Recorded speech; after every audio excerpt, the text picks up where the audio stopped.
let's just start out with telling us a little bit about your characters. I'll start with you, Sylvia. My character's name is Love, L-U-V, you write it, and she's Neander Wallace's right hand in the movie. She'll do anything, the whole world for him. They have a very intense, complex relationship, I'd say. And I think, she's very much in search of her own identity, as, other characters in the film are as well. I play Joy. Joy is obviously very important in Kay's life. She's his lover and best friend and only friend, the only person he can trust to and share what he's going through. And she's kind of, the light at the end of the tunnel for him. And she's there to push him to, follow that path and find those answers that he needs to know about. My character's name is Mariette, and she comes into Kay's life and has sort of an intermittent relationship to him in the movie. I don't know how to describe her. Like, And she does that, and they feel like that. That's great. So, what attracted you to this role, and what was the most challenging part about creating this character? I'll start with you, Mackenzie. I mean,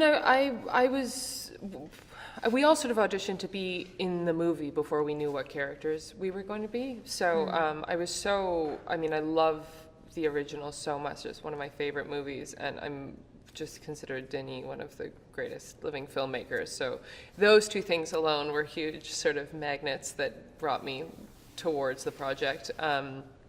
And then once I got the part and I read the script, and it was so beautiful, and it was so doing the impossible thing of like rightfully submitting a companion piece to the original that was as beautiful and I feel should be made as much as the original.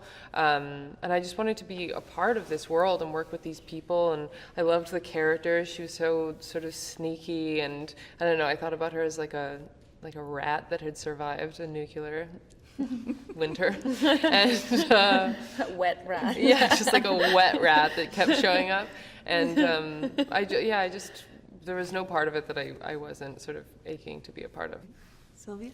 Yeah, I can only add on to what they're saying. I mean, for me, the same Blade Runner and Denis Villeneuve were the big, yes, I would love to, but I'm probably never going to, because a lot of girls are going to audition for this part, so don't think about, that whole thing.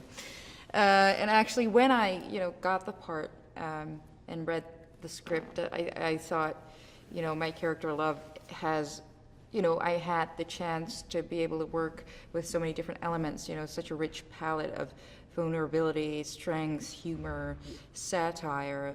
I think, she's a fashionista. She's conflicted. She has so many sides to her, and I thought, that was just I was so grateful as an actress to be able to get this part and be able to work with that, such a great responsibility and chance. Yeah.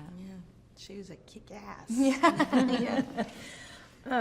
And if you had to describe this story without, of course, obviously giving too much of it away, how would you describe this story? It's obviously an extension of the first film, but how would you describe the theme or the story here? It's like a search for. Oh, you said. No, go ahead. It's all. I mean, it's a beautiful opera, but it's just a very simple sort of human story of somebody trying to find out where they came from, where they're going, why they're here, if they mean anything to anybody. It's really lovely, and the whole emotional journey is quite like intimate and small. It just takes place in this beautiful operatic universe. Mm-hmm. It's just these people trying to find their own identity and trying to connect with someone or something that gives sense to their existence. Yeah, I agree. I thought you said it felt like an opera to me. Mm-hmm. Yeah, I think these huge scenes and you know, my heart started pounding in my throat, and then these small, intimate dialogues where you're almost next to Ryan, or, you know. It's almost like this action thriller futuristic film, and the tempo of the movie, it's not being conditioned by this huge universe. It's like it keeps going the way it's supposed to be, like very real and very human and very, you know, intimate. You know, it's not rushed by the place we're living in. Given the, you know, the first film has obviously become very iconic and has held up over all of these years, do you feel that audiences will need to go back to that one in order to understand this one? Or does it stand on its own?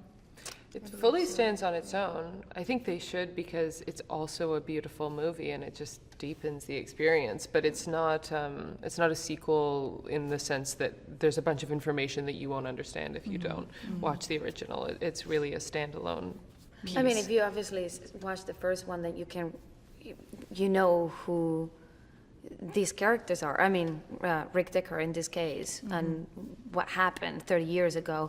But it's a complete new stories, new characters in the film. Like, yeah, it's yeah. You don't need to see it to relate, and you know it is compelling, and you care about these characters, and yeah, for that I don't think you need to see anything.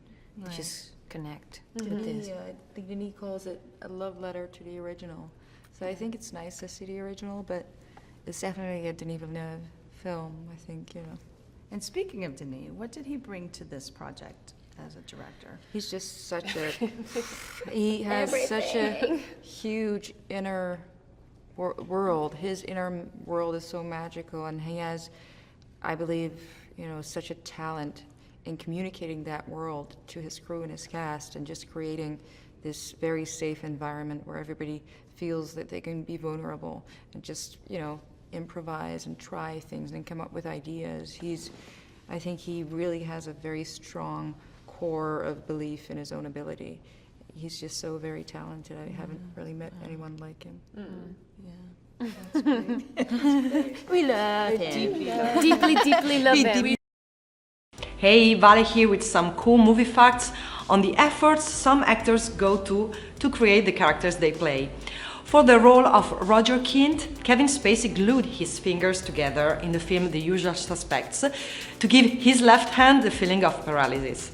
To prepare for his role in the film The Mask of Zorro, Antonio Banderas practiced with the Olympic fencing team in Spain for 4 months. Natalie Portman, for the role as Nina Sayers in Black Swan, trained with former New York City ballet dancer Mary Helen Bowers for up to 8 hours a day, 6 days a week for over a year ahead of shooting the film. Adrian Brody, for his role in The Pianist, gave up his apartment, sold his car and moved to Europe with only 2 bags, so he could get familiar with his character's discomfort. He also went on a crash diet and lost 30 pounds in 6 weeks, weighing 130 pounds at his lightest during shooting. Whoa. Okay, so if you want to watch more videos like this, hit the subscribe button and ring the notification bell so you receive the videos the moment they are online. Bye bye.